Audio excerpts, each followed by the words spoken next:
நிச்சயமாக ஆண்டவர் நம்மளோடு கூட பேசுவாராக. இந்த நாளில சிலுவையில் ஆண்டவராக இயேசு கிறிஸ்து பேசின இரண்டாவது வார்த்தை. முதல் வார்த்தை நம்ம பார்த்தோம். என்ன பார்த்தோம்? மன்னிப்பு, இல்லையா? பிதாவை இவர்கள் செய்கிறது என்னவென்று அறியாது இருக்கிறார்கள், இவர்களை மன்னியும். அப்ப நம்முடைய ஆண்டவராக இயேசு கிறிஸ்து சிலுவையில பாடுகள் அனுபவித்துக் கொண்டு இருக்கிறார். அவருக்கு முன்பதாக பல அவதூறான பேச்சுகள் மற்ற காரியங்கள்லாம் வருகிறது. அவரை துன்பப்படுத்துகிறார்கள். ஆனால் துன்பப்படுத்தும் பொழுது கூட ஆண்டவர் செய்கிற பெரிய காரியம் என்னன்னு சொன்ன, ஆண்டவர் பிதாவை நோக்கி சொல்கிறார், பிதாவை இவர்களுக்கு மன்னியும். ஆக மன்னிப்பு என்பது மிக மிக நம்முடைய வாழ்க்கையில மிக முக்கியமான ஒரு இடத்தை வகிக்கக்கூடியதாக இருக்கிறது. மன்னிப்பு. இரண்டாவது வார்த்தை நீங்கள் பார்க்கும் பொழுது வேதபோதி என்ன சொல்றேன், மத்தேயு சுவிசேஷம் 27 அதிகாரம் 38 44 வரைக்கும், மார்க்கு எழுதின சுவிசேஷம் 15 அதிகாரம் 27 33 வரைக்கும், லூக்கா எழுதின சுவிசேஷம் 23 அதிகாரம் 33 43 வரைக்கும், யோவான் எழுதின சுவிசேஷம் 19 அதிகாரம் 18 வசனம். இந்த இடத்துல மட்டும் இயேசு கிறிஸ்து சிலுவையில தொங்கிக் கொண்டு இருக்கிற இதெல்லாம் நீங்க படிக்க முடியும். இதுல லூக்கா சுவிசேஷத்துல மாத்திரமே இந்த வார்த்தை வரும். மற்ற 3 சுவிசேஷங்களிலும் இந்த வார்த்தைகள் வராது. இன்றைக்கு நீ என்னுடனே கூட பரதேசில் இருப்பாய் என்ற இந்த வார்த்தையானது லூக்கா எழுதின சுவிசேஷத்துல மட்டும் வரும், மீது புஸ்தகத்துல வராது. அப்ப லூக்கா விசேஷித்தமான ஒரு காரியத்தை ஆண்டவர் அங்கே சொல்லுகிறதாக நம்ம பார்க்கிறோம். ஆக இந்த இடத்துல சிலுவையில தொங்கின கல்லரும் அவரை நிந்தித்தான் என்று சொல்லி வாசிக்கிறோம். ஆக சிலுவையில என் ஆண்டவராய் இயேசு கிறிஸ்து தொங்கிக் கொண்டு இருக்கிறார். வலது பக்கம் ஒரு கல்லனும் இடது பக்கம் ஒரு கல்லனுமாக தொங்கப்பட்டு அக்கிரமக்காரர்கள் ஒருவராக எண்ணப்பட்ட வேதவாக்கி நிறைவேறத்தக்கதாக என் ஆண்டவராய் இயேசு கிறிஸ்து சிலுவையில தொங்கிக் கொண்டு இருக்கும் பொழுது அதுல 2 கல்லருமே அவரை நிந்திக்கிறார்கள். என் ஆண்டவராய் இயேசு கிறிஸ்துவை நிந்திக்கிறார்கள். 2 கல்லருமே நிந்திக்கிறார்கள். நேரங்கள் கடந்து செல்ல செல்ல ஒரு சூழ்நிலை வரும் பொழுது அதுல ஒரு கல்லன் மனம் திரும்புகிறதாக வேதத்தில் வாசிக்கிறோம்.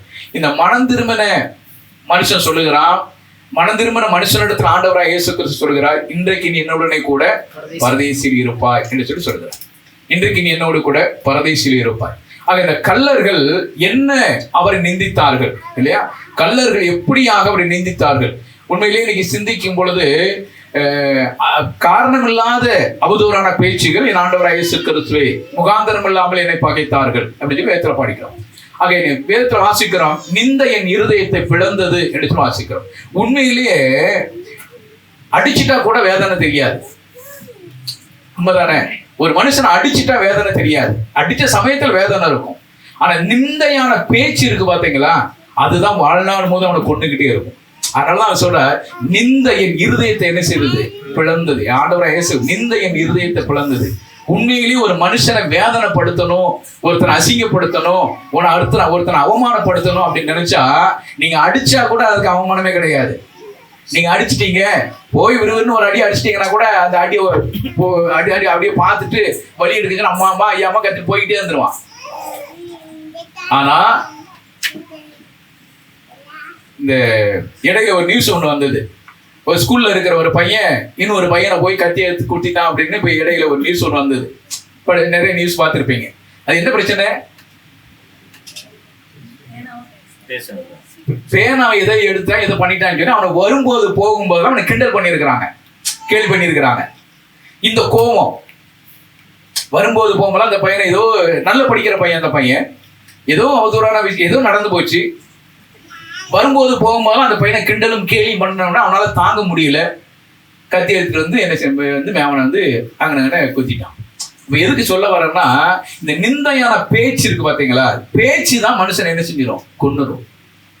பேச்சு கொன்னுரும், இல்லையா?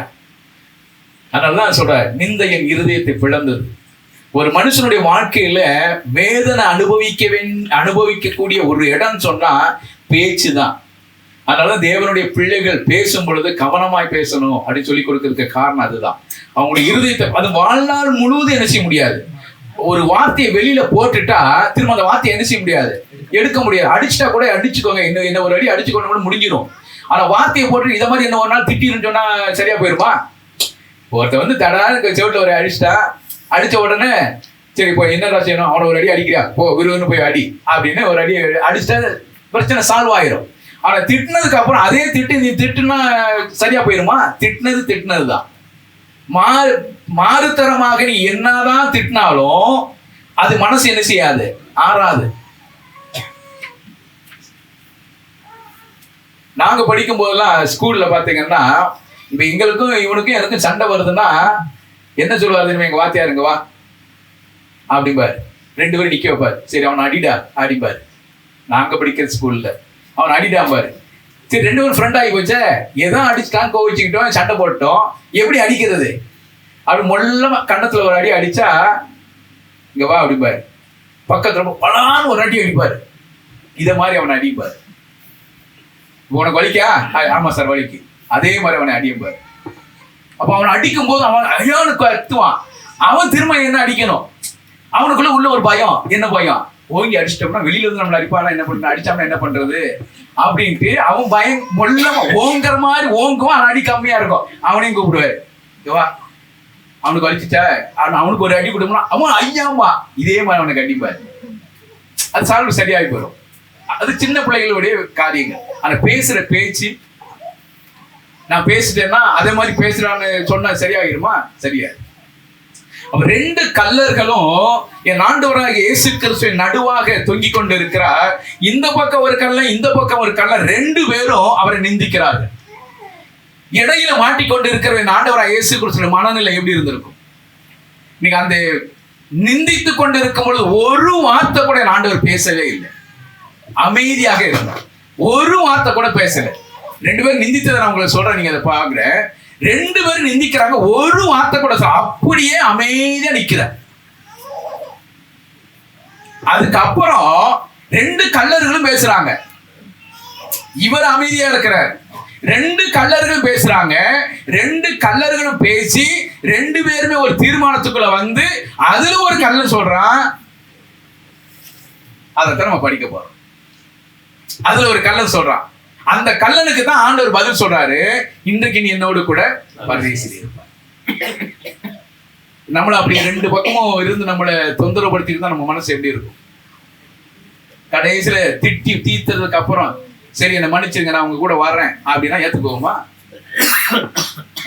முடியாத ஒரு காரியம். நீ பாருங்க, 1 மார்க் எழுதின சுவிசேஷம் 15வது அதிகாரம் 29வது வசனம்.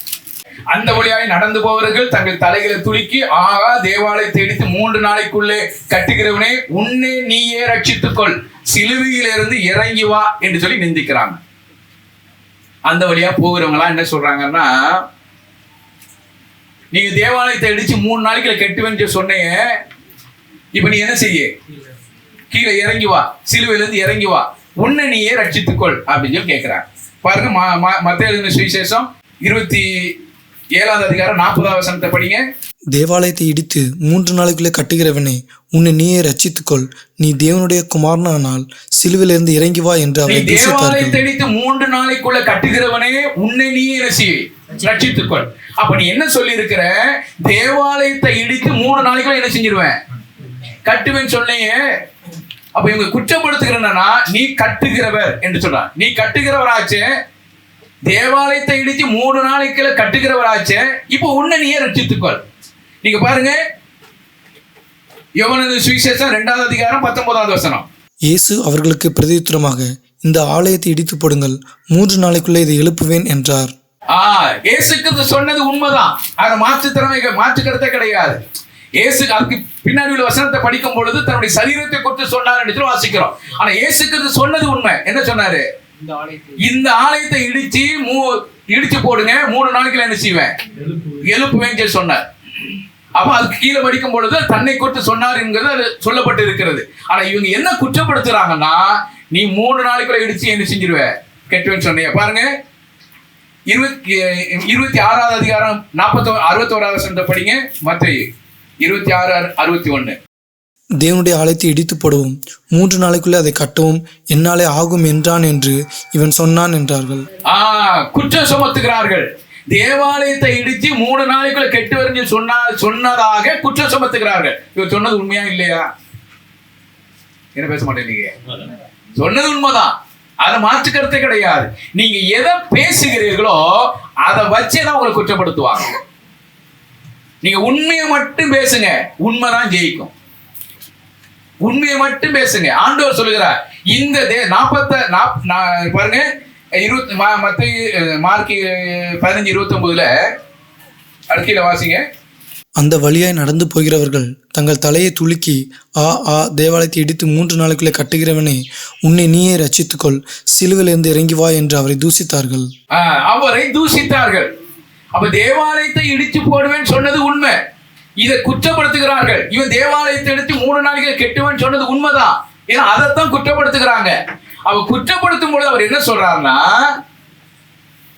அமைதியா இருக்கிறார். சீசர்களை இதை நம்பல. நீங்க பாருங்க, லூக்கா சுவிசேஷம் 24வது அதிகாரம் 7-8 வசனத்தில் வாசிக்கும் பொழுது, லூக்கா 24:7-8 மனுஷகுமாரன் பாவிகளான மனுஷர் கைகளில் ஒப்புக் கொடுக்கப்படவும் சிலுவையில் அறையப்படவும் 3ஆம் நாளில் எழுந்திருக்கும் வேண்டும் என்பதாக அவர் கலிலேயாவில் இருந்த காலத்தில் உங்களுக்கு சொன்னதை நினைவு கூறுங்கள் என்றார். அவர் சொன்னதை நினைவு கூறுங்க. அவர் மரித்து அடக்கம் பண்ணப்பட்டு 3ஆம் நாள் உயிரோடு கூட என்ன செய்யணும், எழுந்திருக்கணுங்கிறத நினைவு கூர்ந்தார்கள். 39வது வசனம் 44வது வசனம். நான் தான் என்று அறியும்படி என் கைகளையும் என் கால்களையும் பாருங்கள், என்னை தொட்டு பாருங்கள். நீங்கள் காண்கிறபடி எனக்கு மாம்சமும் எலும்புகளும் உண்டாயிருக்கிறது போல ஒரு ஆவிக்கு இராதே என்று சொல்லி அவர்களை நோக்கி, மோசேயின் நியாய பிரமாணத்திலும் தீர்க்கதரிசிகளின் ஆகமங்களிலும் சங்கீதங்களிலும் என்னை குறித்து எழுதியிருக்கிறவைகளை எல்லாம் நிறைவேற வேண்டியதென்று நான் உங்களோடு இருந்தபோது உங்களுக்கு சொல்லி கொண்டு வந்த விசேஷங்கள் இவைகளே என்றார். இவைகளே அவர் சொல்லுகிறார். நீங்க என்ன செய்யுங்க, என்ன இவங்க எப்ப நினைவு கூர்ந்தாங்க, இயேசு கிறிஸ்து மரித்து அடக்கம் பண்ணப்பட்டு உயிரோடு கூட எழுந்ததுக்கு அப்புறம் இவர் சொன்னதெல்லாம் அப்பதான் இவங்களுக்கே தெரியுது. அது வரைக்கும் என்ன செய்யல, இவங்களும் நம்பல. ஆனா அதே போல அவங்க குற்றம் சுமத்துறாங்க. இவர் தேவாலயத்தை எடுத்து 3 நாளைக்குள்ள கட்டுவேன்னு சொன்னாரு. இவர் சொன்னது உண்மைதான். அப்ப முதல் குற்றம் என்னன்னு சொன்னா, இந்த கள்ளர்கள் நிந்திக்கிற முதல் குற்றம் என்னன்னா, இவர் கட்டுகிறவர் என்று சொன்னவர், தேவாலயத்தை எடுத்து 3 நாட்கள கட்டுவேன்னு சொன்ன இவர் மேல அந்த குற்றத்தை சுமத்துகிறவர்கள் இந்த கள்ளர். அப்ப அவர் சொன்னது என்ன செய்யுது, உண்மைய இவங்க அப்படியே புரட்டி என்ன கேட்கிறாங்கன்னா, நீங்க தேவாலயத்தை இடிச்சு 3 நாளைக்குள்ள கெட்டுவேன்னு சொன்னீங்கல்ல, அப்ப ஒரு தேவாலயத்தையே இடிச்சு 3 நாளைக்குள்ள கெட்டக்கூடிய அதிகாரம் உங்களுக்குள்ள இருக்குமானா, இந்த தேவாலயத்தை எத்தனை நாள் கட்டினாங்க? யோவான் 2வது அதிகாரம் 19-20. இயேசு அவர்களுக்கு பிரதித்திரமாக, இந்த ஆலயத்தை இடித்து போடுங்கள், 3 நாளைக்குள்ள இதை எழுப்பேன் என்றார். அப்பொழுது யூதர்கள், இந்த ஆலயத்தை கட்ட 46 வருஷம் சென்றதே, இதை நீ 3 நாளைக்குள்ள எப்படி எழுப்புவீர்னு கேட்கிறாங்க. 46 வருஷம். அதாவது இந்த ஆலயத்தை இவருடைய இந்த இயேசு கிறிஸ்துவினுடைய இந்த வார்த்தை சொல்லக்கூடிய அந்த நாட்களில அங்க இருக்கிற அந்த ஆலயம் பழுது பார்க்கப்பட்டு அதை செய்து அதை முடிப்பதற்கு மொத்தம் 46 வருஷம் ஆயிடுச்சு. 46 வருஷம் இந்த பழுது பார்க்கப்பட்டு திரும்ப ஆலயத்தை எடுப்பித்து கட்டக்கூடிய இந்த இடைப்பட்ட நாட்கள் 46 வருஷம். 46 வருஷம் ஆன இந்த ஆலயத்தை இடிச்சிட்டு இதை நீ 3 நாளைக்குள்ள எழுப்புவீரோ என்றார்கள். செய்ய முடியுமா? இவங்களுடைய கேள்வி என்னன்னா, 46 வருஷம் ஆன இந்த ஆலயத்தை இடிச்சிட்டு 3 நாளைக்கு எப்படி நீ கட்டுவ? அப்போ உங்களுக்கு 3 நாளைக்குள்ள கட்டக்கூடிய அதிகாரம் இருக்குமானா ஏன் சிலுவையிலிருந்து ஒரு நாள் இறங்கி வர முடியாதா? கேட்கிற கேள்வி சரியான கேள்வி தானே. இவ்வளவு வருஷத்து ஆன இந்த ஆலயத்தை இடிச்சிட்டு 3 நாளைக்குள்ள வீடு கட்ட முடியுமா? ஆனா அன்னைக்கு இருக்கிற தேவாலயம் எல்லாம் எப்படிப்பட்ட தேவாலயம் இல்ல, இன்னைக்கு சும்மா சவர வச்சு டக்கு டக்குன்னு நெட்டி போயிடும். அப்பெல்லாம் ரொம்ப கஷ்டம். அப்ப அந்த தேவாலயத்தை கட்டுவதற்கு எவ்வளவு பிரயாசப்பட்டிருப்பாங்க. அதை இடிச்சிட்டு 3 நாளைக்குள்ள கட்டுவேன்னு சொன்னீங்கன்னா அப்ப உன்னையும் நீ ரட்சித்துக் கொள்ளாமே. ஒரு தேவாலயத்தை இடிச்சிட்டு 3 நாளைக்குள்ள கட்டக்கூடிய அதிகாரம் உங்களுக்கு இருக்குமானா, அவ்வளவு சீக்கிரமா உன்னால செய்ய முடியுமானா, இந்த சிலுவையில இருந்து இறங்கி வர்றதுக்கு 1 செகண்ட் கூட ஆகாது. கண்ணை மூடி முடிக்கல நீ இறங்கிடலாம். முதல்ல நீங்க என்ன செய்யுங்க, இறங்குங்க. அப்ப நான் அவங்க நம்புறேன். முதல்ல அதை செய்யுங்க. முதல் குற்றம். முதல்ல அவரை நிந்திக்கிற ஒரு காரியம், கட்டுகிறவனே என்று சொல்லி கேட்கிறார். 2வது பாருங்க, 40வது வசனத்தை பாருங்க, மத்தேயு 27:40. நீ தேவனுடைய குமாரனை ஆனால் கீழே இறங்கி வா என்று சொல்லி கேட்கிறாங்க. நீ தேவனுடைய குமாரனை ஆனால் கீழே என்ன செய்யுங்க, இறங்கி வாங்க. பாருங்க 26வது அதிகாரம் 63-64 மத்தேயு. இயேசுவோ பேசாமல் இருந்தார். அப்பொழுது பிரதான ஆசிரியன் அவரை நோக்கி, நீ தேவனுடைய குமாரனாகிய கிறிஸ்துதானா? அதை எங்களுக்கு சொல்லும்படி ஜீவனுள்ள தேவன் பேரில் உன்னை ஆணையிட்டு கேட்கிறேன் என்றான். அதற்கு இயேசு, நீ சொன்னபடிதான். அன்றைய மனுஷகுமாரன் சர்வ வல்லவருடைய வலது பார்சத்தில் வீற்றிருப்பதையும் வானத்தின் மேகங்கள் மேல் வருவதையும் இது முதல் காண்பீர்கள் என்று உங்களுக்கு சொல்லுகிறேன் நீ என்றார். தேவனுடைய குமாரனா அப்படி கேட்கும் போது அதுக்கு இவர் என்ன பதில் சொல்றாரு? நீ சொன்னபடிதான். நீ சொன்னபடி நான் தேவனுடைய குமாரன் தான், மாற்று கருத்து கிடையாது. யோவான் 1:49 இப்படி வாசிக்கிறோம். அதற்கு நாத்தான்வேல், ரபி, நீர் தேவனுடைய குமாரன், நீர் இஸ்ரவேலின் ராஜா என்றான். நாத்தான்வேல் சொல்கிறார், நீர் யாரு? தேவனுடைய குமாரன். சங்கீதம் 2:7 இப்படி வாசிக்கிறோம். தீர்மானத்தின் விவரம் சொல்லுவேன்.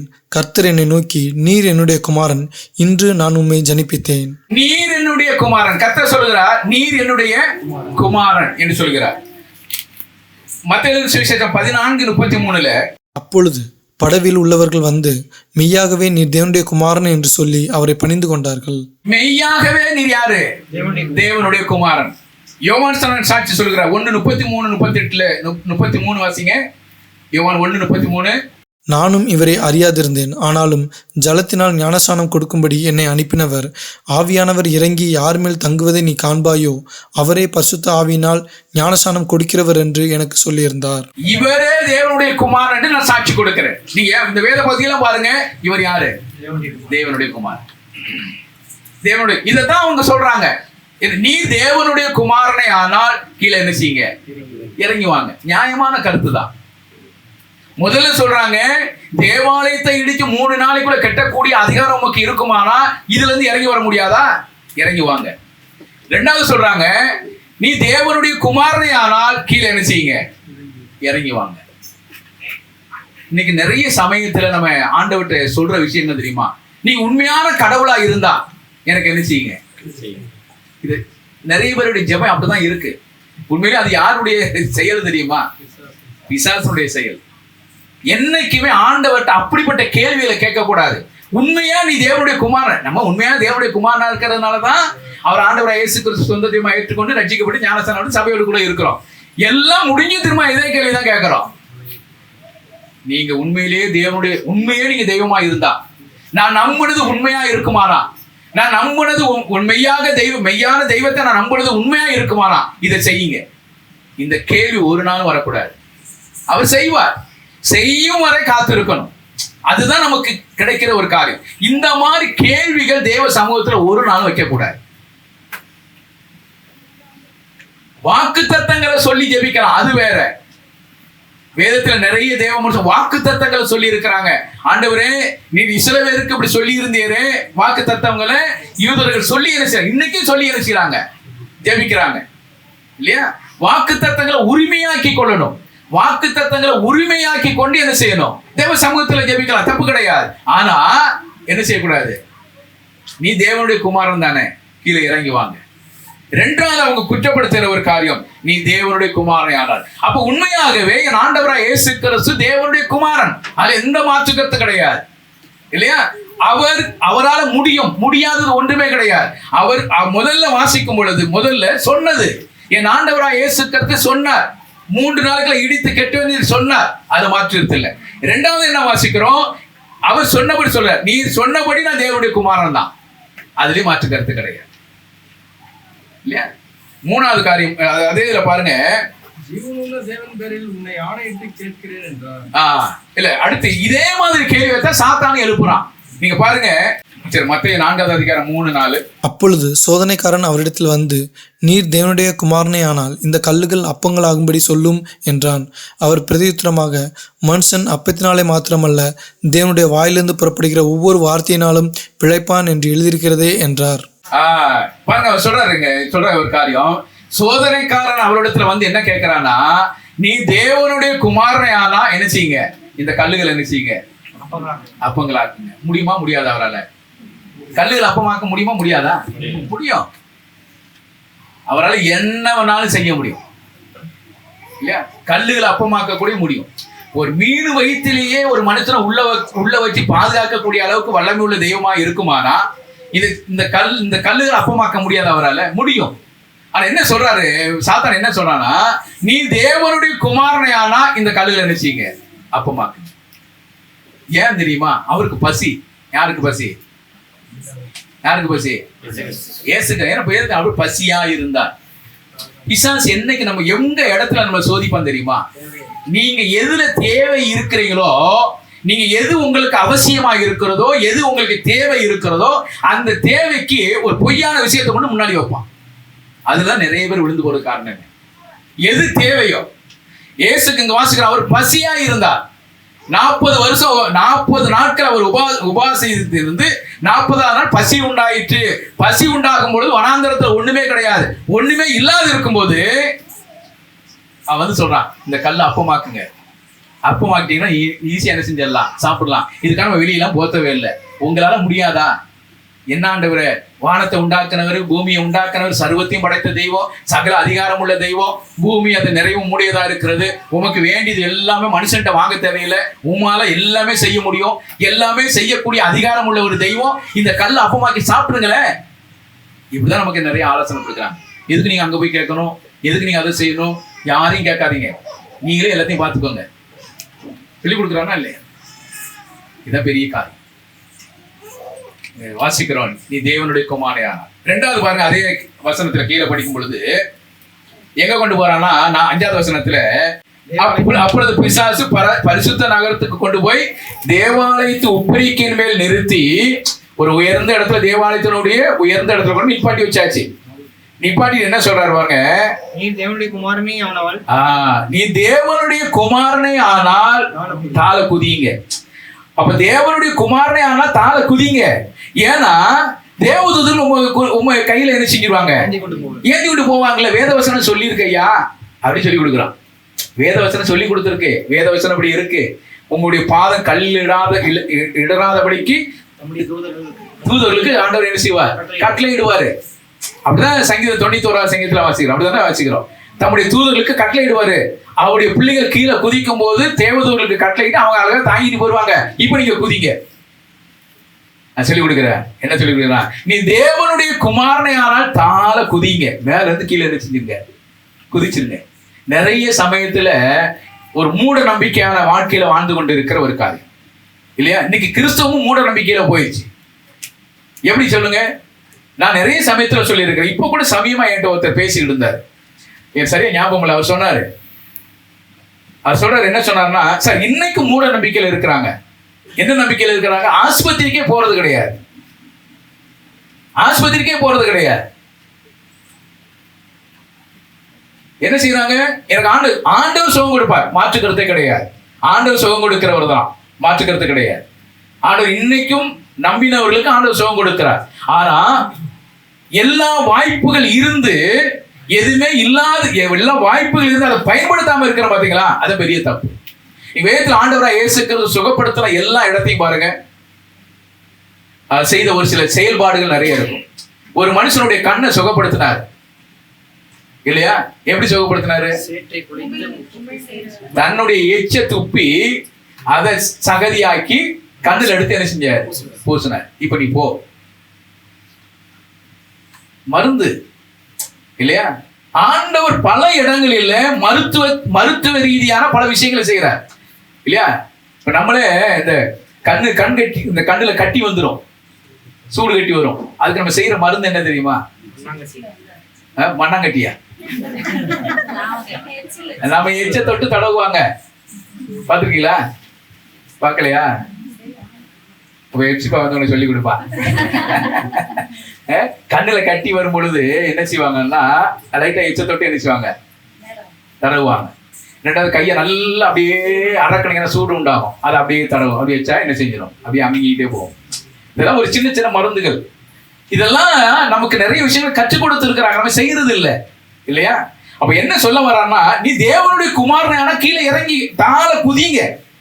நம்மளை கொண்டு போய் மேல நிக்க வச்சுட்டு இப்ப கீழே குதி, ஆண்டவனை பார்த்து காப்பாத்திடுவாரு இல்லையா?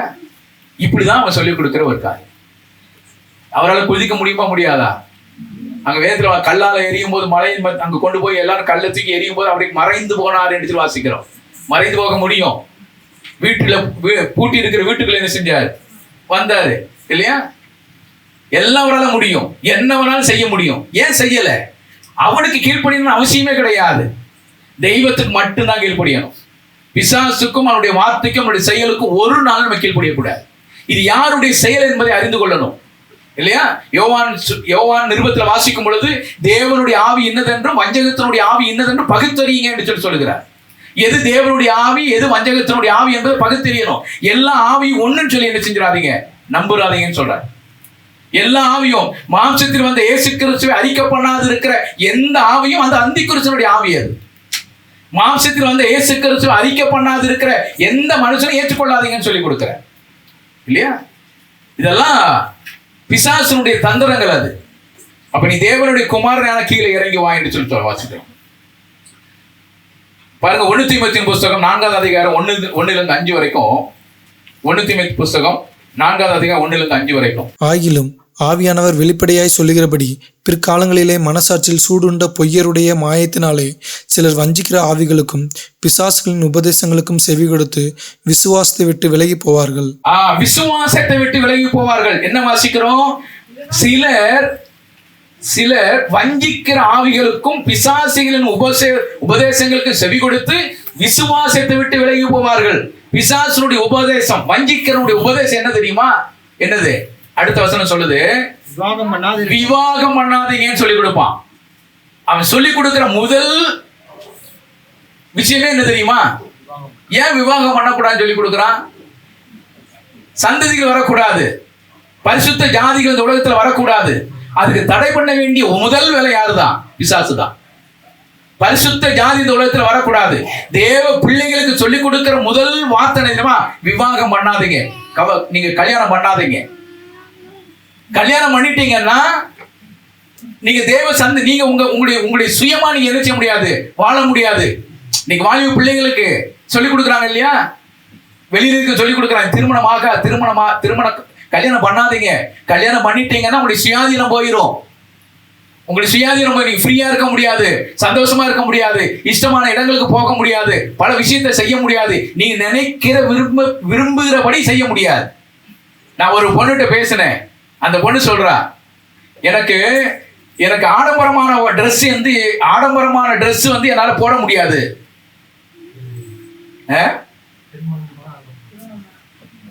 நிறைய பேர் அப்படிதான்.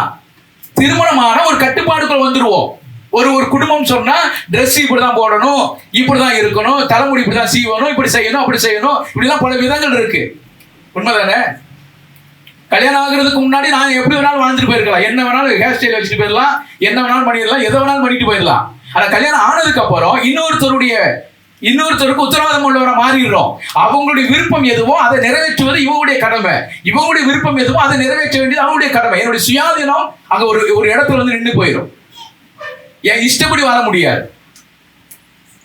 வாழ முடியுமா? வாழ முடியாது. அதனாலதான் சொல்லி கொடுக்கிறாரு சாத்தான். என்ன சொல்லிக்கிறார்? நீ விவாகம் பண்ணாத. விவாகம் பண்ணிட்டேன்னா உன்னுடைய சுதந்திரம் போயிடும். நீ எங்க வேணாலும் போகலாம், என்ன வேணாலும் செய்யலாங்கிற இடத்தை விட்டு மாறிடுவ. உன் இஷ்டப்படி வாழ முடியாது. நீ நினைக்கிற சாப்பாடை சாப்பிட முடியாது, நீ நினைக்கிற விரும்புற ட்ரெஸ்ஸை போட முடியாது. பல விதத்துல அது உனக்கு தடையா மாறிடும் அப்படின்னு சொல்லி கொடுக்குறான். அதை நம்பி நீங்க நிறைய பேர் என்ன செய்றாங்க தெரியுமா? திருமணம் பண்ணாமையே நிறைய பேர் வாழ்க்கையை கடத்திக்கிட்டு இருக்கிறாங்க. அப்ப முதல்ல அவன் சொல்லிக் கொடுக்கிறது விவாகம் பண்ணக்கூடாது. ஏன்னா ஆண்டவர் என்ன சொல்லி கொடுக்கிறாரு? மனுஷன் தனிமையா இருப்பது நல்லதல்ல என்று சொல்லி ஏற்ற துணை ஆண்டவர் என்ன செய்யறார்? முதல்ல மனுஷனை ஆண்டவர் படைக்கும் பொழுது எல்லா மிருக ஜீவன்களுக்கெல்லாம் பேர் வைக்கிறார். எல்லா மிருக ஜீவன் ஜோடி ஜோடியா முன்னாடி போய்கொண்டு இருக்கிறது. ஆதாம் பார்க்கிறாரு, ஆதாம் தானே பேர் வைக்கிறாரு. ஆதாம் பேர் வைக்கிறாரு, எல்லா மிருகங்களும் ஜோடி ஜோடியா போகுது, ஆதாம் மட்டும் தனிமையா இருக்கிறார். இது ஆண்டவர் பார்க்கிறார். சொல்றாரு, மனுஷன் தனிமையா இருப்பது நல்லதல்ல. அவனுக்கு ஒரு நல்ல ஒரு ஏற்ற துணையை உருவாக்கும். அவனுக்கு நித்திரையை உண்டாக்கி அவரிடத்து ஒரு விழாவை எலும்பை எடுத்து அது ஒரு சதையெல்லாம் உருவாக்கி அந்த மனுஷியை கொண்டு வந்து அவர்கிட்ட வந்து நிக்க வைக்கும் பொழுது ஆதாம் சொல்றாரு, அவருடைய முகம் எவ்வளவு அழகா இருந்துச்சு தெரியுமா? என்ன சிரிக்கிறீங்க? நல்லா இல்லையா? பெஞ்சமினுடைய முகம் கல்யாணம் பண்ணும் போது எப்படி இருந்திருக்கும் யோசனை பண்ணி பாருங்க. அவ்வளவு அழகு இல்லையா? ஆதாம் வந்து ஏவாளை கொண்டு வந்து நிக்க வைக்கும் போது ஆதாமுடைய முகம் அப்படியே அவ்வளவு பிரகாசமா இருந்தது. சொல்றாரு, இவள் என் எலும்பில் எலும்பும் என் மாம்சத்தின் மாம்சமுமாய் இருக்கிறாள் என்று சொல்கிறான். இந்த வார்த்தை எப்ப வந்தது? திருமணம் ஆனதுக்கு அப்புறம் தான் வந்தது. அதுக்கு முன்னாடி அவருடைய மனசுல அந்த எண்ணமே வரல. ஆனா கொண்டு வந்து நிக்க வைக்கும் போது அவர் சொல்றார், இது என் எலும்பில் எலும்பும் என் மாம்சத்தின் மாம்சமாய் இருக்கிறாள். அதுதான் திருமண உறவு, அதான் திருமணம். இந்த திருமணத்தை உடைக்கிறது தான் அவனுடைய வேலை. பரிசுத்த ஜாதி வரக்கூடாது என்பதை உடைக்கிறது தான் அவனுடைய வேலை. அதனால திருமணம் பண்ணாதீங்க. இன்னைக்கு நிறைய சமயத்துல நம்ம யாருக்கு செவி கொடுக்கிறோம் தெரியுமா? ஆண்டவருக்கு செவி கொடுக்கிறது இல்ல. வாலிப பிள்ளைகள் யோசனை பண்ணிக்கோங்க. ஆண்டவருக்கு செவி கொடுக்கிறது இல்ல. யாருக்கு செவி கொடுக்கிறோம்? பிசாசுக்கு. எப்படி செவி கொடுக்கிறோம்? ஆண்டவர் உங்களோடு கூட பேசுவார், தேவனுடைய பிள்ளைகள் மத்தியில பேசுவார். உனக்கு வயசு சரியான வயசு வந்துச்சு தம்பி, சரியான வயசு வந்து தங்கச்சி, என்ன செய்யுங்க, சீக்கிரமா என்ன செய்யுங்க, ஜெபம் பண்ணுங்க, ஆண்டவர் உங்களுடைய வாழ்க்கை துணையை கொடுக்கணும்னு சொல்லும் போது பிள்ளைகள் சொல்றது என்ன தெரியுமா? என்ன சொல்றாங்க? அங்க எனக்கு இப்பெல்லாம் வேணாம், நான் ஒரு வயசு வச்சிருக்கேன், இந்த வயசுல எல்லாம் சம்பாத்தியம் பண்ணி எல்லாம் செஞ்சு நான் செட்டில் ஆயிருவேன். செட்டில் ஆனதுக்கு அப்புறம் கல்யாணம். செட்டில் ஆனதுக்கு அப்புறம்லாம் கல்யாணம்லாம் யோசிக்காதீங்க. நீங்க கல்யாணம் பண்ணாதான் செட்டிலே ஆவீங்க. செட்டில் ஆக முடியாது. புரியுதா? கல்யாணம் ஆனாதான் செட்டில். கல்யாணம் ஆகுற வரைக்கும் யாரும் செட்டில் ஆக முடியாது. ஒரு மனுஷன் செட்டில் ஆகக்கூடிய இடம் தெரியுமா? ஒரு இடம் தான் ஒரு வீடு. என்னதான் இருந்தாலும் பெற்றோர்கள் இருந்தாலும் பெற்றோரிடத்துல போகும் பொழுது அம்மா அப்பாட்ட போறோம், சந்தோஷம் தான், அதுல எந்த மாற்று கருத்து கிடையாது. எல்லாருமே அம்மா அப்பாட்ட சொல்ல வேண்டிய எல்லா ரகசியத்தையும் சொல்ல முடியாது, எல்லா கஷ்டத்தையும் சொல்ல முடியாது. ஆனா சொல்ல வேண்டிய ஒரே ஒரு இடங்க தான் கணவன் மனைவிட்டு மட்டும்தான். அதனால ஆண்டவர் அந்த குடும்பத்தை ஏற்படுத்தி கொடுக்கிறார். அந்த குடும்பம் ஏற்படுத்தும் பொழுது நீங்க பாருங்களேன், ஒண்ணுமே தெரியாத பிள்ளைகளா இருக்கும். கல்யாணம் பண்ணிட்டாங்கன்னா நமக்கே ஆலோசனை சொல்லி கொடுப்பாங்க. டாடி உங்களுக்கு அப்படி எல்லாம் தெரியாது, டாடி மம்மி உங்களுக்கு அதெல்லாம் தெரியாது. குடும்பம்னா உங்களுக்கு என்னன்னு தெரியுமா? யாருக்கு? அப்பா அம்மாவுக்கு வாலிப பிள்ளை, இன்னைக்கு கல்யாணம் ஆகிற பிள்ளைங்க குடும்பம்னா உங்களுக்கு என்ன தெரியுமா? அது எவ்வளவு கஷ்டம் இருக்குன்னு உங்களுக்கு தெரியுமா? இப்படின்னு பிள்ளைகள் நமக்கு சொல்லி கொடுத்துக்கிட்டு இருக்கிறாங்க இல்லையா? சரி, ஏதோ அவங்க கஷ்டப்படுறாங்க சொல்றாங்க, ஓகே, பிரச்சனை இல்லை. ஆனா என்னன்னா, அது சரியான சமயத்துல திருமணத்தை நடத்தணும். திருமணத்துக்கு ஒத்து போகணும். இது தேவன் கொடுக்கிற ஆலோசனை. அது ஆனா சாத்தான் கொடுக்கிற ஆலோசனை காலதாமதம் பண்ணி கொண்டு இருப்பான். திருமணம் பண்ணாத, இதெல்லாம் வயசு கிடையாது, உனக்கு எத்தனையோ வயசு இருக்கு, இந்த காலங்கள் போகட்டும். இப்படி எல்லாம் காலங்கள் போக போக பல பிரச்சனைகளை நம்ம அனுபவிக்க வேண்டிய சூழ்நிலைக்கு வந்துருவோம். அதனால முதல் சொல்லி கொடுக்கிறான் சாத்தான், விவாகம் பண்ணக்கூடாது என்று சொல்லி. இரண்டாவது என்ன சொல்லி கொடுக்கிறான் பாருங்க, விசுவாசிகளும் சத்தியத்தை அறிந்தவர்களும் சோஸ்திரத்தோட அனுபவிக்கும்படி தேவன் படைத்த போஜன பதார்த்தங்களை விளக்கவும் வேண்டும் என்று அந்த பொய்யர் கட்டளையிடுவார்கள். அந்த பொய்யர் கட்டளையிடுவார்கள். என்ன சொல்றாங்க? தேவன் படைத்ததெல்லாம் அசுத்தமானது. என்ன சொல்றார்? விசுவாசிகளும் சத்தியத்தை அறிந்தவர்களும் சோத்திரத்தோடு அனுபவிக்கும் தேவன் படைத்த போஜன பதார்த்தங்களை விளக்க வேண்டும் என்று பொய்யர் கட்டளையிடுவார். இல்லையா? யாருக்கு? விசுவாசிகளும் சத்தியத்தை அறிந்தவர்களும் சோத்திரத்தோடு அனுபவிக்க வேண்டிய அந்த பொருட்கள் அவன் என்ன செய்யறான்? விலக்கி வைக்கிறான். இதெல்லாம் சாப்பிடக்கூடாது சார், இதெல்லாம் சாப்பிடக்கூடாது பிரதர் அப்படின்னு விலக்கி வைக்கிறாங்க. அப்போ உங்க மனசுல ஓடிக்கிட்டே இருக்கும், அப்ப இந்த இதை சாப்பிடலாமா, இதை சாப்பிடலாமா அப்படின்னு உங்க மனசுல கேள்வி ஓடுது. ஆனா கேட்க முடியாம உட்காந்துக்கிட்டு இருக்கிறீங்க. உங்க மைண்ட் வாய்ஸை புரிஞ்சுக்கிட்டேன், அது தெரியுது எனக்கு. அதனால என்ன சொல்றாருன்னா, அப்போஸ்தலன் பவுல் சொல்கிறார், ஒரு சகோதரனுக்கு இடரல் இருக்குமானா அதை என்ன செஞ்சிருக்க? விலக்கிருங்க. எனக்கு எல்லா மாம்சமும் நான் சாப்பிடுவேன், எல்லா மாம்சமும் சாப்பிடுவேன். நீங்க என்னென்ன ஃபில் பண்ணிக்கீங்களோ ஃபில் பண்ணிக்கோங்க, எல்லா மாம்சமும் சாப்பிடுவேன். ஆனா அது ஒரு சகோதரனுக்கு இடரல் இருக்குமானா அதனை வெறுக்கிறதுல 100% வெறுத்துடுவேன். எனக்கு ஆகாரத்தை விட எனக்கு சகோதரன் தான் முக்கியம். அதுல நான் தீர்மானமா இருக்கிற ஒரு காரியம். எல்லாம் சாப்பிடுவேன். என் கூட இருக்கிறவங்க என்ன சாப்பிடுறோம் அதே சாப்பாடு நான் சாப்பிடுவேன், அதுல எந்த மாற்று கருத்தும் கிடையாது. ஆனா அதே உணவானது ஒரு சகோதரனுக்கு இடரல் இருக்குமானா அதை நான் என்ன செஞ்சிருவேன்? விட்டுருவேன். ஆனா அவன் என்ன சொல்லி கொடுக்குறான்னா, சகோதரனை பார்க்காத, அதெல்லாம் இல்ல, அது வேணாம்னா அது வெறுத்துரு. அது தேவன், நீங்க சோத்திரத்தோடு அனுபவிக்க வேண்டிய விஷயத்த அது விசுவாசிகளுக்கு என்ன கட்டளை? நான் பொய்யா இதெல்லாம் சாப்பிடக்கூடாது, இதெல்லாம் செய்யக்கூடாது, இதெல்லாம் செய்யக்கூடாது இல்லையா? அதுக்கு அடுத்து கீழே உள்ள வசனத்தை பாருங்க, தேவன் படைத்ததெல்லாம் நல்லதா இருக்கிறது, சோத்திரத்தோடு ஏற்றுக்கொள்ளப்படுமாகில் ஒன்றும் தள்ளப்படத்தக்கதல்ல. நீங்க ஜெபம் பண்ணிட்டு சாப்பிடுங்க. உங்களுக்கு முன்னாடி ஏதாவது ஒரு ஆகாரம் வைக்கிறாங்களா, என்ன செய்யுங்க? சோத்திரம் பண்ணுங்க, சோத்திரம் பண்ணிட்டு சாப்பிடுங்க, தப்பே கிடையாது. அதே ஒரு விசுவாசிக்கு ஒரு சகோதரனுக்கு இடரல் இருக்குமானா வேணாம்னு சொல்ல, தப்பு கிடையாது. ஆனா இவன் என்ன சொல்லிக் கொடுக்குறான்னா, பொய்யர்கள் என்ன சொல்லிக் கொடுக்குறான்னா, விசுவாசிகளும் சத்தியத்தை அறிந்தவரும் சோத்திரத்தோடு அனுபவிக்கும் தேவன் படைத்த போஜன பதார்த்தங்களை என்ன செய்யணும்? விளக்கணும். தேவன் படைத்த போஜன பதார்த்தங்களை விளக்கணும்னு பொய்யர் கட்டளை இடுகிறாங்க. ஆனா ஆண்டவர் வேதம் என்ன சொல்லிக் கொடுத்தா, தேவன் படைத்ததெல்லாம் நல்லது. நாங்க லாஸ்ட் காஞ்சிபுரத்துக்கு ஊழியத்துக்கு போயிருந்த போது அப்போ ஒரு பையன் கேட்கிறான், நீங்க ஆடை வெட்டுறீங்க, கோழியை வெட்டுறீங்க, இதெல்லாம் பாவம் இல்லையா அப்படின்னு கேட்கிறான். ஒரு உயிரை என்ன செய்றீங்க? கொல்றீங்க, இது பாவம் இல்லையா அப்படின்னு கேட்கிறான். என்ன பதில் சொல்றது அவனுக்கு? அப்ப நான் அவன்கிட்ட சொன்னேன், கத்தரிக்காவை என்ன செய்யற? ஒரு செடியில இருந்து பறிக்கிற, அதுக்கு உயிர் இருக்கா இல்லையான்னு கேட்டேன். உயிர் இருக்கு அப்படின்னா, அப்படியா நீ அதை வெட்டுற? அது வளரதானே செய்யுது, அது செடிதான். உயிர் இருக்கிறதுனால என்ன செய்யுது?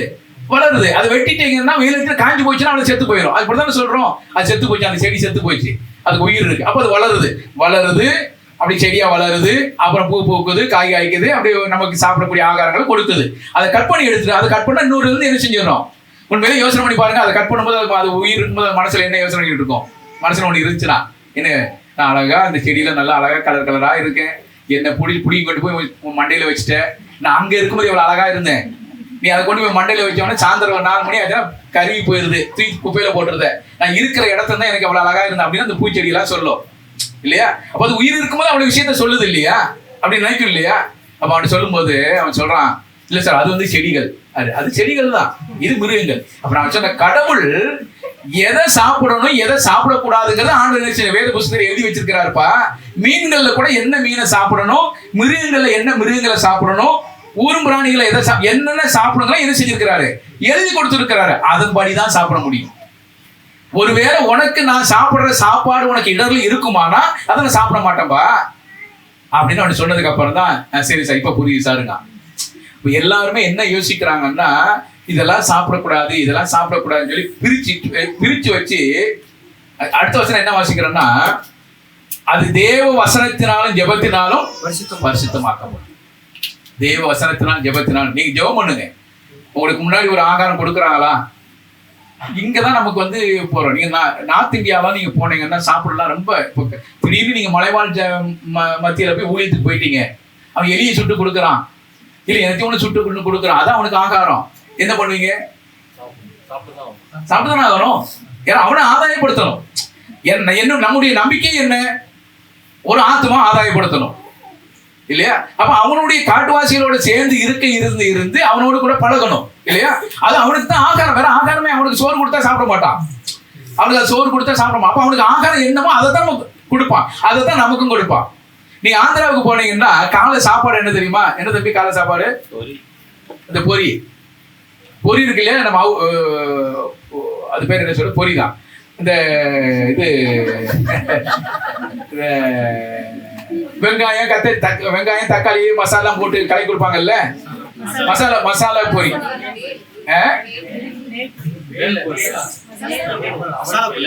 இல்ல மசாலா பொரி. அது என்ன செய்வாங்கன்னா, ஒரு காலையில ஒரு பிளேட்ல வச்சு சோறு மாதிரி இவ்வளவு அடுக்கி கொடுத்துருவாங்க. சோறு மாதிரி அதுல இன்னும் ஒண்ணுமே இருக்காது, வெறும் உப்பும் காஞ்சவத்தினுடைய இதை போட்டு நல்லா அப்படியே கிண்டி கடற்கடன்னு கிண்டி ஒரு பிளேட்ல கொடுத்துருவாங்க. பக்கத்துல ஒரு பச்சை மிளகாயா கொடுத்துருவாங்க, இன்னொரு பக்கத்துல ஒரு காரா பூந்தி இனிப்பு பூந்தி கொடுத்துருவாங்க. இதுதான் காலை சாப்பாடு. எனக்கு அங்க தோசை தான் எனக்கு வேணும், எனக்கு இட்லி தான் வேணும் எல்லாம் கேட்க முடியாது. அவங்க காலை சாப்பாடு அதுதான். புரியுதுங்களா? அப்ப நம்ம என்ன இடத்துக்கு தகுந்தாறு போல நம்ம மாத்திக்கணும், அவ்வளவுதான். நமக்கு தேவை என்னன்னா, அவங்களுக்கு நம்ம கூப்பிட்டு இருக்கிறாங்க, அவங்களோட கூட ஐக்கியமா இருக்கணும், அது மட்டும்தான். அப்ப நம்முடைய கிறிஸ்தவ வாழ்க்கையில நமக்கு எதிராக இருக்கிற செயல்கள பொய்யான வஞ்சிக்கிற ஆவிகள் இல்லையா, பொய்யான ஆவிகள் நமக்கு சொல்லிக் கொடுக்கறத விவாகம் பண்ணக்கூடாது, தேவன் படைத்ததெல்லாம் நீ சாப்பிடக்கூடாது, அதெல்லாம் நல்லது கிடையாது என்று சொல்லி புறக்கணிக்கக்கூடிய ஒரு செயல்பாடதான் சாத்தான் சொல்லிக் கொடுக்கிற ஒரு காரியம். அதைத்தான் இங்க சொல்ற, நீ தேவனுடைய குமாரனையான கீழே குதிங்க, நீ தேவனுடைய குமாரனையான இந்த கல்லுகளை என்ன செய்யுங்க, அப்பமாக்குங்க, நீ தேவனுடைய குமாரன் தானே இதை செய்யலாம் என்று சொல்லி கொடுக்குறான். 3வது காரியம் பாருங்க, மத்தேயு சுவிசேஷம் 42வது வசனத்தை வாசிங்க, 26-42. மற்றவர்களை ரட்சித்தான், தன்னைத்தான் ரட்சித்துக் கொள்ள திராணி இல்லை. இவன் இஸ்ரவேலின் ராஜாவானால் இப்பொழுது சிலுவையிலிருந்து இறங்கி வரட்டும், அப்பொழுது இவனை விசுவாசிப்போம். மற்றவர்களை ரட்சித்தான், தன்னைத்தானே ரட்சித்துக் கொள்ள திராணி. மற்றவர்களை ரட்சித்தானே, இவனுக்கு ரட்சித்துக்கோ தன்னைத்தானே ரட்சித்துக் கொள்ள இவனுக்கு திராணி இல்லை. இல்லையா? திராணி இல்லைன்னா அது சொல்ற தைரியம் இல்லை, துணிவு இல்லை. இல்லையா? அவனுக்கெல்லாம் தைரியமே கிடையாது, ஒண்ணுமே கிடையாது. மற்றவனை ரட்சித்தான் இல்ல. அப்ப மற்றவனை என்ன ரட்சித்தா பாருங்க. அதைத்தான் யோவான் 11வது அதிகாரம் 43-44 வாசிக்கும் பொழுது லாசருவை என்ன செய்தார்? உயிரோடு கூட எழுப்பினார். மரித்த லாசருவை உயிரோடு கூட எழுப்பினார். மற்றவனை விடுதலையாக்கினார். மற்றவனை விடுதலையாக்கினார். மரித்த லாசருவை உயிரோடு கூட எழுப்பினார். லாசருவே வெளியே வா என்று சொல்லும்போது என்ன செய்தான்? இப்படி வந்தாங்க. அப்படிதான் வேதத்துல வாசிக்கிறோம். இல்லையா? அடக்கம் பண்ணி உள்ள வச்சாச்சு. 4 நாள் ஆகி போச்சு. கூப்பன் எல்லாம் போறாங்க, இயேசுநாதரும் போறாங்க. அவங்க சகோதரி சொல்றாங்க, ஐயோ ஐயோ வராதீங்க, 4 நாள் ஆகி போச்சு, நாருமே அப்படின்னு சொல்லும் பொழுது ஆண்டவர் சொல்றார், இந்த மாதிரி வச்ச இடத்த மட்டும் காமிங்க. அப்ப போறாரு. போய் பார்க்கும் பொழுது எல்லாரும் அழுகிறாங்க. அது எனக்கு பிடிச்ச வசனம் என்ன தெரியுமா? இயேசு கண்ணீர் விட்டார். இல்லையா? ஏன் எல்லாரும் அழுகிறாங்க? அவங்க அக்கா தங்கச்சி 2 பேரும் அழுகிறாங்க. இவங்களை பார்த்து யூதர்களும் என்ன செய்யறாங்க? இவங்க எல்லாம் அழுகிறாங்க. இதை பார்த்து இயேசு கிறிஸ்து என்ன செய்கிறார்? அழுகிறார். அப்படின்னா என்ன அர்த்தம்? அந்த குடும்பத்தினர் அவ்வளவு அன்புள்ள ஒரு தெய்வம், குடும்பத்தை நேசிக்கிற ஒரு ஆண்டவர். அந்த குடும்பத்தை அவ்வளவு அழகா நேசிக்கிறார். நேசிச்சு அந்த குடும்பத்தை நினைத்து அழும் பொழுது அவரை சும்மா இருக்க முடியுமா? அதனால சொல்ற, நீ வச்ச இடத்தை காமிங்க. அங்க கொண்டு போகும்போது ஆண்டவர் சொல்ற, லாசருவை வெளியே வா என்று சொல்லும் பொழுது வெளியே வந்தான் என்று வாசிக்கிறோம். லாசரு உயிரோடு கூட எழுப்பின தெய்வம். அதான் சொல்ற, மற்றவனை ரட்சித்தானே தன்னைத்தானே ரட்சித்துக் கொள்ள முடியாது. அவருக்கு மரித்து போன ஒரு மனுஷன், மரித்து 4 நாளான ஒரு மனுஷனை உயிரோடு கூட எழுப்பின தெய்வம் தன்னைத்தானே ரட்சித்துக் கொள்ள முடியாதா? சரியான கேள்வி தானே? நியாயமான கேள்வி தானே? நம்மளும் பல விஷயங்களை அப்படித்தானே சொல்லுவோம். நேரத்துக்கு அப்படிலாம் பேசினார்ல, இன்னைக்கு அவர் பேசிட்டு தப்பிச்சுட்டு வர முடியாதா? கேட்கறமா இல்லையா? நல்லா தானே பேசக்கூடியவர், நல்ல அறிவுள்ளவர் தானே, ஏன் இப்படி மாட்டிக்கிட்டாரு அப்படின்னு சொல்றமா இல்லையா? அப்ப என்ன அர்த்தம்? இவர் மற்றவனை ரட்சித்தான் இல்ல. இன்னும் பாருங்க, லூக்கா 7:50 அதிகாரம் 50 வசனத்தை வாசிங்க. 7:50. அவர் ஸ்திரீயை நோக்கி, உன் விசுவாசம் உன்னை ரட்சித்தது, சமாதானத்தோட போ என்றார். உன் விசுவாசம் உன்னை ரட்சித்தது. இல்லையா? நீ சமாதானத்தை போ என்று சொல்லி ஆண்டவர் சொல்கிறார். உன் விசுவாசம் உன்னை ரட்சித்தது. அப்ப ஆண்டவரால செய்ய முடியாத ஒரு காரியம் கிடையாது. தன்னைத்தானே ரட்சித்துக் கொள்ள ஏன் முடியலன்னு கேட்கிறாங்க. ஒரு பாவியான ஸ்திரியை பார்த்து சொல்கிறார், உன் விசுவாசம் உன்னை ரட்சித்தது என்று சொல்கிறார். மரித்து போன லாசரை 4 நாளான லாசரை உயிரோடு கூட எழுப்பின அதே தெய்வம் ஏன் தன்னைத்தானே காப்பாற்றிக் கொள்ள முடியல? பரியாசம் பண்றான். இல்லையா? 4வது காரியம் பாருங்க. அது 42வது வசனத்துல, நீ இஸ்ரவேலின் ராஜாவானால் இறங்கி வரட்டும் சொல்லி கேட்கிறாங்க. நீ இஸ்ரவேலின் ராஜாவானால் இறங்கி வரட்டும் என்று சொல்லி கேட்கிறாங்க. பாருங்க, யோவான் 1வது அதிகாரம் அது 42வது வசனத்துல படிச்சோம். யோவான் 1:42 வாசிங்க. அதற்கு நாத்தான்வேல், ரபி, நீர் தேவனுடைய குமாரன், நீர் இஸ்ரவேலின் ராஜா என்றான். நீ இஸ்ரவேலின் ராஜா என்று சொல்லி சொன்னாங்க. நீ இஸ்ரவேலின் ராஜா. பாருங்க, அதே 12வது அதிகாரம் 13வது வசனத்துல, குருத்தோலைகளை பிடித்துக்கொண்டு அவருக்கு எதிர்கொண்டு போகும்படி புறப்பட்டு, ஓசன்னா, கர்த்தருடைய நாமத்தினாலே வருகிற இஸ்ரவேலின் ராஜா சோஸ்தரிக்கப்பட்டவர் என்று ஆர்ப்பரித்தார்கள். கர்த்தருடைய நாமத்தினால் வருகிற இஸ்ரவேலின் ராஜா சோஸ்தரிக்கப்பட்டவர் என்று சொல்லி சொல்றாங்க. சங்கீதம் 118:26 கர்த்தருடைய நாமத்தினாலே வருகிறவர் சோஸ்தரிக்கப்பட்டவர், கர்த்தருடைய ஆலயத்திலிருந்து உங்களை ஆசீர்வதிக்கிறோம். கர்த்தருடைய நாமத்தினால் வருகிறவர் சோஸ்தரிக்கப்பட்டவர். இதே சங்கீதத்தை எடுத்துதான் கேளுறாங்க. இஸ்ரவேலின் ராஜா, கர்த்தருடைய நாமத்தினால் வருகிற இஸ்ரவேலின் ராஜா சோஸ்தரிக்கப்பட்டவர் என்று சொல்கிறார். எல்லாரும் ஓசனா என்று சொல்லி ஆர்ப்பரிக்கிறாங்க. ஓசனா என்று சொன்னால் காப்பாற்றும் என்பது அர்த்தம், காப்பாற்றுவார் என்று சொல்லி அர்த்தம். யோசனை பண்ணி பாருங்க, இஸ்ரவேலுடைய ராஜாவுடைய வேலை என்ன? ரட்சிக்கணும். ராஜாவுடைய வேலை என்ன? எதிரிகள் இருந்து என்ன செய்யணும்? காப்பாற்றணும். ராஜாவுடைய வேலை என்ன? சண்டை போடணும். ராஜாவுடைய வேலை என்ன? எதிரிகளை கோட்டைக்குள்ள சென்று என்ன செய்யணும்? தூக்கிட்டு வரணும். இதான் ராஜாவுடைய வேலை. ஆனா இவர் எங்க தொங்கிட்டு இருக்கிறாரு? சிலுவையில தொங்கிட்டு இருக்கிறார்.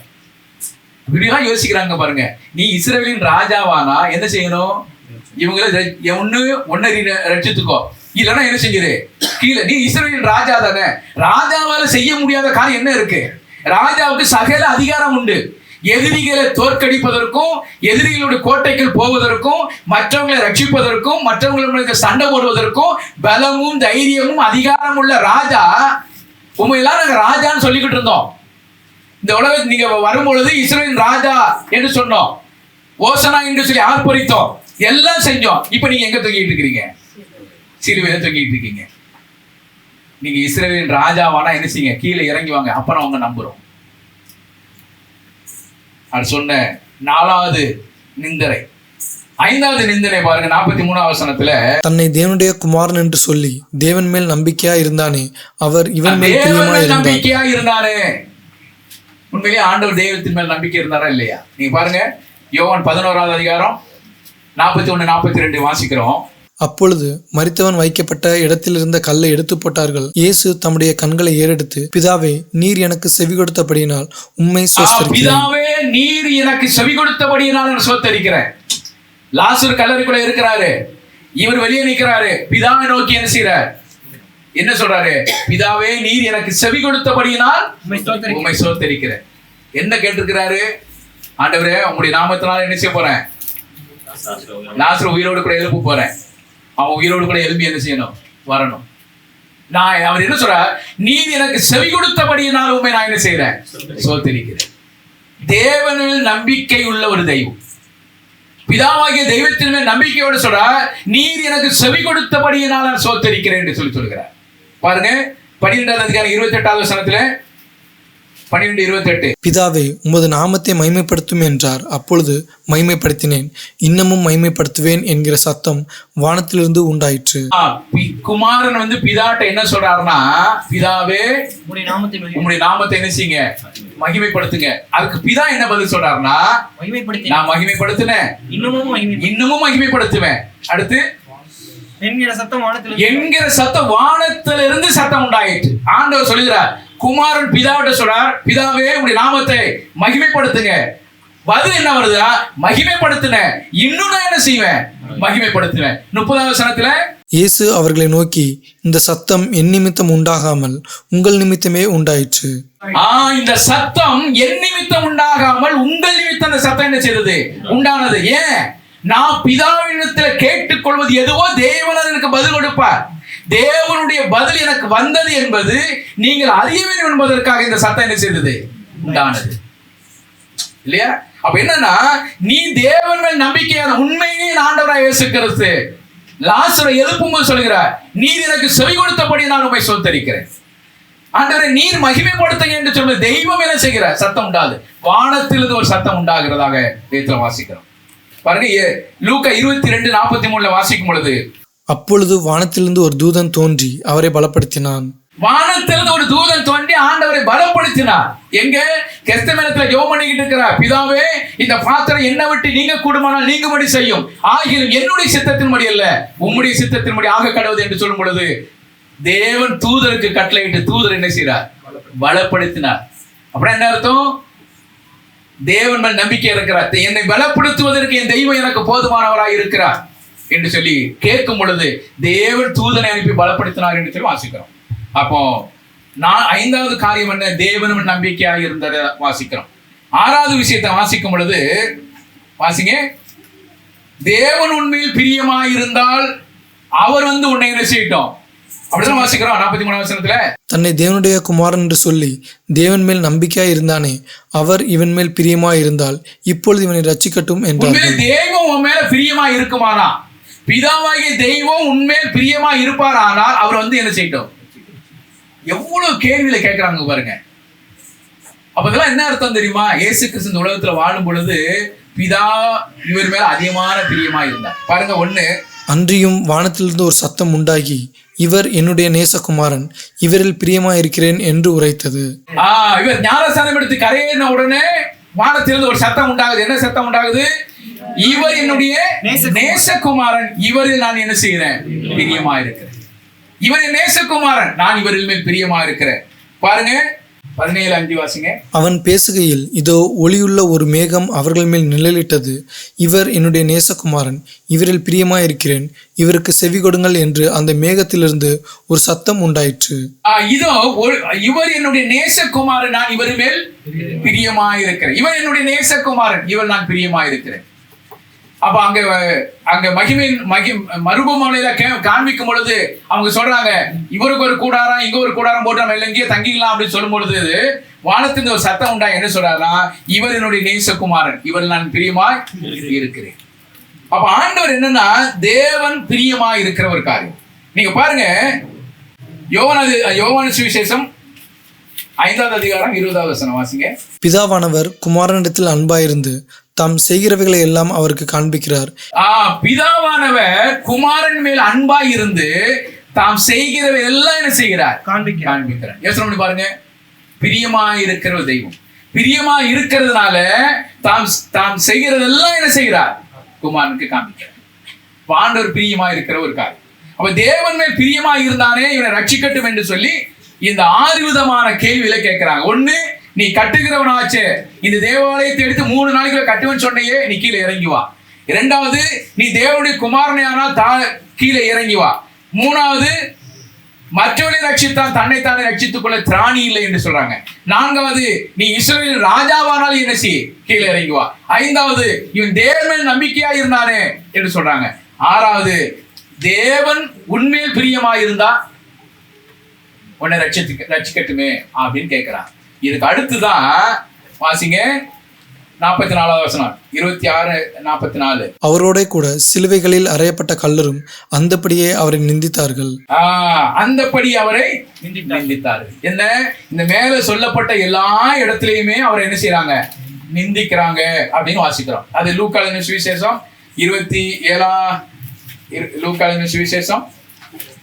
23வது அதிகாரம். அன்றியும் சிலுவில் அறையப்பட்டிருந்த குற்றவாளிகளில் ஒருவன், நீ கிறிஸ்துவானால் உன்னையும் எங்களையும் ரட்சித்துக்கொள் என்று அவரை இகழ்ந்தான். 40வது வசனத்திலிருந்து 43வது வசனம் வரைக்கும் நீங்க படிக்கும் பொழுது இந்த 2 பேரும் பேசுறாங்க. யாராரு? 2 கள்ளர்கள் பேசுறாங்க. என்ன பேசுறாங்க பாருங்க. மற்றவன் அவனை நோக்கி, நீ இந்த ஆக்கினைக்கு உட்பட்டவனாயிருந்தும் தேவனுக்கு பயப்படுகிறது இல்லையா? நாமோ நியாயப்படி தண்டிக்கப்படுகிறோம், நாம் நடப்பித்தவைகளுக்கு தக்க பலனை அடைகிறோம், இவரோ தகாதது ஒன்று என்ன செய்யலையே என்று கடிந்து கொண்டான் என்று வாசிக்கிறோம். 42வது வசனத்தை வாசிக்கும் பொழுது இயேசுவை நோக்கி, ஆண்டவரே, நீர் உம்முடைய ராஜ்யத்தில் உம்முடைய ராஜ்யத்தில் வரும்போது என்னை நினைத்தருளும் என்று சொல்லி ஜெபிக்கிறார். பிரச்சனை என்ன? இந்த கடைசியில இந்த 2 மனுஷனும் பேசிக்கொண்டு இருக்கும்போது சொல்ற ஒரு காரியம் என்னன்னா, ஒரு கள்ளன் மனம் திரும்பினான். என்ன இருந்ததுமா? மனம் சிலுவைக்கு பக்கத்துல இருக்கிறதுனால ஆண்டவர் நம்ம ரட்சித்து வரலாம் நினைக்க கூடாது. சிலுவை நம்ம கூட இருக்கிறதுனால ரட்சிக்கும் நினைக்க கூடாது. ரட்சிப்பு என்பது என்னுடைய வாயின் அறிக்கையில தான் என்னுடைய ரட்சிப்பு இருக்கிறது.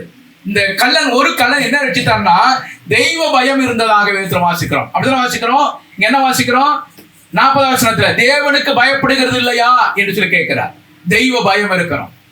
2வது, நாம் தண்டனைக்குரியவர் என்று சொல்லி வாசிக்கிறோம். 41வது வசனத்துல என்ன வாசிக்கிறோம்? நாமோ நியாயப்படி தண்டிக்கப்படுகிறோம், நாம் நடப்பித்தவைகளுக்கு தக்க பலனை அடைகிறோம், இவரோ தகாத ஒன்றையும் நடப்பிக்கவில்லையே என்று அவனை கடிந்து கொண்டு, இவரோ தகாதது ஒன்று நடப்பிக்கவில்லையே, நாம் நியாயம் இல்லாதவங்க, ஆனா இவர் யார்? நியாயமானவர். அடுத்து என்ன வாசிக்கிறோம்? 42வது வசனத்துல, ஆண்டவரே என்று சொல்லி அறிக்கை எடுக்கிறார். ஆண்டவர் என்று சொன்னால் என்னை ஆளுகை செய்யக்கூடிய அதிகாரம் உள்ள தெய்வமே என்று சொல்லி அறிக்கையிடுகிறார். ஆண்டவர் என்று சொன்னால் என்னை ஆளுகை செய்யக்கூடிய அதிகாரம் உள்ள தெய்வமே என்று சொல்லி அறிக்கையிடுகிறார். 2வது காரியம், உம்முடைய ராஜ்யத்தில் நீர் உம்முடைய ராஜ்யத்தில் வரும்போது என்று சொல்லி வாசிக்கிறோம். அப்படின்னா என்ன சொன்னா, எதிர்காலத்திற்கும் இவர் தான் தேவன் என்று அறிந்து கொண்ட ஒரு மனுஷன். அவனுடைய அறிக்கை நீங்க படிச்சு பாருங்க. முதல்ல என்ன சொன்னா, ஒரு மனம் திரும்பும் போது அவனுக்கு தெய்வ பயம் உண்டாகிறது. 2வது, நான் யாருன்னு உணர்றான், நான் தண்டனைக்குரியவர் என்று சொல்கிறான். ரட்சிப்புக்கு தன்னுடைய வாயில் அறிக்கை எடுக்கிறது என்னன்னா, இயேசுவை ஆண்டவர் என்று சொல்லி அறிக்கை எடுக்கிறான். அவர் ஆண்டவர். 2வது, இவர் நியாயமானவர் என்று சொல்லி அறிக்கை எடுக்கிறார். 3வது, எதிர்காலத்துக்கும் இவர் தான் தெய்வம். அப்படித்தானே வாசிக்கிறோம். என்ன வாசிக்கிறோம்? வரும்போது, நீர் உம்முடைய ராஜ்யத்தில் வரும்போது என்ன நினைச்சீங்க? அப்படின்னா என்ன அர்த்தம்? என் ஆண்டவரா இயேசு கிறிஸ்து மீண்டும் என்ன செய்வார்? வருவார் என்கிற நம்பிக்கை அவனுக்குள்ளாக இருக்கிறது. வருவார். உங்களுடைய ராஜ்யத்தில் நீ வரும்போது என்ன நினைச்சிருங்க. அப்ப எதிர்காலத்துக்கும் இவர் தான் ஆண்டவர், இப்பொழுதும் இவர் தான் ஆண்டவர். சிலுவையில தொங்கிக் கொண்டு இருக்கும் பொழுது எனக்கு இவர் தான் ஆண்டவர். ஒருவேளை என்னுடைய வாழ்க்கையில மரணத்துக்கு பின்பதாக என் ஆண்டவர் மரணத்துக்கு பின்பதாகவும் இவர் தான் எனக்கு ஆண்டவர் என்று சொல்லி அறிக்கை எடுக்கிறார் இல்லையா? அதுக்குதான் பதில் என்ன சொல்லுகிறாரு? 43 வசனத்துல இயேசு அவனை நோக்கி, நீ வரும்போது தானே அவனை நினைக்கிறது இல்லப்பா. எவ்வளவு நல்ல ஆண்டவர் தெரியுமா? அவர் சொல்றார், இன்றைக்கு நீ என்னோடு கூட. எந்த அளவுக்கு அந்த ஒரு மனுஷனுடைய மனநிலை அறிந்திருக்கிறார் பாருங்க. சிலுவைக்கு பக்கத்துல இருக்கிறதுனால நான் ஆண்டுடைய பிள்ளையாக மாற முடியாது. சிலுவை என்னோடு கூட இருக்கிறதுனால நான் ஆண்டுடைய பிள்ளையா மாற முடியாது. ஆண்டுடைய பிள்ளையாய் மாறுவதற்கு முதல் காரணம் தெரியுமா? அவர் ஆண்டவர் என்று சொல்லி நான் அங்கீகரிக்கணும். இரண்டாவது, அவர் யார் என்பது, அவர் நியாயமானவர் என்று சொல்லி அறிந்து கொள்ளணும். மூன்றாவது, எதிர்காலத்தை குறித்த நம்பிக்கை எனக்கு உண்டாகணும். அதனால ஞானஸ்நானம் எடுக்கும் பொழுது நமக்கு 3 கேள்விகளை கேட்பாங்க. என்ன கேள்வி கேட்பாங்க?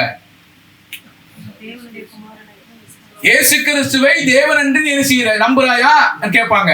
நம்புறேன். இந்த ஆண்டவராய் இயேசு கிறிஸ்துவினுடைய பாவத்துக்காக மரித்து அடக்கம்ப்பட்டு 3ஆம் நாள் உயிரோடு கூட எழுந்தார் நம்புறாயா? நம்புறேன். என் ஆண்டவராய் இயேசு கிறிஸ்து மீண்டுமாக வருவார் என்று சொல்லி நம்புறாயா? நம்புறேன். இப்படி நம்பினதுக்கு அப்புறம் தான் சொல்லுவாங்க, உன்னுடைய வாயின் அறிக்கையின் அடிப்படையில் உனக்கு ஞானஸ்நானம் கொடுக்கிறேன்னு சொல்லுவாங்க. இந்த 3 தான். அவர் தேவன் என்று சொல்லி நம்பணும், உன்னுடைய பாவத்துக்காக மரித்து அடக்கம்ப்பட்டு உயிரோடு கூட எழுந்தார் என்று சொல்லி நம்பணும், இந்த எழுந்த தெய்வம் மீண்டும் வருவார் என்று சொல்லி நம்பணும். இந்த 3 அடிப்படையில தான் நம்ம ஞானஸ்நானம் பெற்றிருக்கிறோம். இதான் ரட்சிப்பினுடைய ஒரு அஸ்திவாரங்க. இது இல்லாமல் யாரும் ரட்சிக்கப்பட முடியாது. சிலுவையில தொங்கிக் கொண்டு இருக்கிற அந்த மனுஷன் சொல்றார், இன்றைக்கு நீ என்னோடு கூட பரதீசிலே இருக்கிறார். உண்மையிலே அவருக்கு அந்த கள்ளனுக்கு கிடைத்திருக்கிற ஒரு பெரிய ஆசீர்வாதம். மரண தருவாயில அடுத்து மறிக்க போறார். இதை சொல்லி முடிச்சு கொஞ்ச நேரத்தில் செத்து போயிடுறார். அவருடைய பெரிய பாக்கியமான உள்ள ஒரு மனுஷன் இல்லையா? நல்ல அதிசயங்கள் அனுபவித்த ஒரு மனுஷன். கடைசி சமயத்தில் தெய்வத்தோடு கூட உறவாடக்கூடிய ஒரு உறவு ஏற்படுத்தப்பட்ட ஒரு மனுஷன். மரணத்தை சந்திக்கிற ஒரு மனுஷன், மரணத்துக்கு பின்பதாக ஒரு வாழ்க்கையை ஏற்றுக்கொண்ட ஒரு மனுஷன் இல்லையா? நமக்கு ஆண்டவர் நீண்ட ஆயுசை கொடுத்திருக்கிறார். இந்த நாட்களில என் தெய்வத்தை உண்மையாக ஏற்றுக்கொண்டு உண்மையாகவே அவருக்காக வாழும் பொழுது நிச்சயமாக ஆண்டவர் நம்முடைய வாழ்க்கையில் பெரிய காரியங்களை செய்வார். எனவே ஆண்டவர் ஒரு நாளும் என்ன செய்யக்கூடாது, கேள்விக்குள்ளாக கொண்டு போயிடக்கூடாது. கேள்விகளை கேட்டு அவரை என்ன கஷ்டப்படுத்தக்கூடாது. அதுக்கு பதிலாக அப்படி சமூகத்துல தாழ விழுந்து என்ன செய்யும், ஆண்டவரே எனக்கு என்ன செய்ய விரும்புகிறீர்கள் அதை செய்யுங்க என்று சொல்லி தெய்வ சமூகத்தில் ஒப்பு கொடுப்போம். நிச்சயமாக ஆண்டவர் நம்மை வழிநடத்துவாராக. நாம் ஜெபம் செய்வோம். மகா உன்னதங்களில் வாசம் பண்ணுகிறீங்கள் அன்பின் ஆண்டவரே, இந்த நேரத்துக்காக நன்றி செலுத்துகிறோம். உங்களுடைய கிருபை எங்களோடு கூட இருக்கிறதற்காக நன்றியோடு துதிக்கிறோம், சொத்திக்கிறோம். ஆண்டவரே, இந்த சிலுவையிலே தொங்கிக் கொண்டிருந்த ஒரு கள்ளன் உண்மை ஆண்டவர் என்று சொல்லியும் நீ நியாயமானவர் என்று சொல்லி ஆண்டவரை மீண்டுமாக வருவீர் என்று சொல்லி அவர் நம்பிக்கை வைத்ததுனால மனம் திரும்பினால் ரட்சிக்கப்பட்டால் கர்த்தருடைய சமூகத்துல இன்றைக்கு நீ என்னோடு கூட பரதீசில இருப்பாய் என்று சொல்லி அந்த வார்த்தைக்கு இணங்கி அவரே இன்றைக்கு நீ என்னோடு கூட பரதீசில இருப்பாய் என்று சொன்னதை நாங்கள் நினைவு கூறுகிறோம். எவ்வளவு ஒரு ஆச்சரியமான ஒரு காரியம். மரண தருவாயிலையும் மரணத்தை ஜெயிக்கக்கூடிய ஒரு அதிகாரம் பெற்ற ஒரு மனிதனாக இருந்ததை நாங்கள் நினைவு கூர்ந்திருக்கிறோம். ஆண்டவரே, பல நிலைமையில நாங்கள் எப்படிப்பட்ட சூழ்நிலை இருக்கிறோம் என்று சொல்லி எங்களோடு கூட நீ பேசியிருக்கிறதற்காக நன்றி செலுத்துகிறோம். உண்மையுள்ள இருதயத்தோடு தெய்வ பக்தியுள்ளவர்களாய் உமக்கு சாட்சியாய் வாழ்வதற்கு என் தேவனாகிய கர்த்தர் தாமே இரக்கம் பாராட்டணும். வந்த பிள்ளைகளுக்கு நன்றி செலுத்துகிறோம். இதனால வராது இருக்கிற பிள்ளைகளுடைய சமூகத்தில் ஒப்புடுக்கிறோம். ஆண்டவரை நியாயமான காரணமாக இருக்குமானால் ஆண்டவரே உடைய நாமத்தை நீ மையப்படுத்திக் கொள்ள முடியாத நம்முடைய சமூகத்தில் நாங்கள் ஒப்பு கொடுக்கிறோம். ஆண்டவர் விசேஷமாக மாலை நேரத்தில் நம்முடைய சுரேஷ் முத்தியால் வீட்டில் நடக்க இருக்கிற அந்த வீட்டுக்கு கொடுத்திருக்க நன்றி செலுத்துகிறோம். தேவனுடைய பிள்ளைகள் யாவரும் கலந்து கொண்டு நம்முடைய நாமத்தை மையப்படுத்த உதவி செய்தலும் அந்த குடும்பத்துக்கு செய்திருக்கிற நன்மைகளை நினைவு கூர்ந்து நன்றி உள்ள இருதயத்தோடு கூட நாங்கள் நன்றி செலுத்துவதற்கு ஆண்டவர் தாமே இரக்கம் பாராட்டியுள்ளோம். அப்படி செய்ய போற எல்லா காரியங்களுக்காக நன்றி செலுத்துகிறோம். இம்மட்டும் வழிநடத்தும் இந்த தெய்வம் தொடர்ந்து வழிநடத்தும் எங்களை முழுமையாக ஒப்பு கொடுக்கிறோம். ஆசீர்வாதத்தினுடைய கரம் எங்களோடு கூட இருந்து பாதுகாத்து பராமரித்து ஆசீர்வாதத்தை வழிநடத்த முடியாக கர்த்தர் மீட்பு ரட்சகரமா இருக்கிற கர்த்தராகிய இயேசு கிறிஸ்து மூலமாக ஜெபத்தை எடுக்கிறோம் எங்கள் ஜீவனுள்ள நல்ல பிதாவே, ஆமென். என் ஆத்மாவே கர்த்தரை ஸ்தோத்திரி, என் முழு உள்ளமே பரிசுத்த நாமத்தை ஸ்தோத்திரி. என் ஆத்மாவே கர்த்தரை ஸ்தோத்திரி, கர்த்தர் செய்த சகல உபகாரங்களையும் மறவாது. ஆமென்.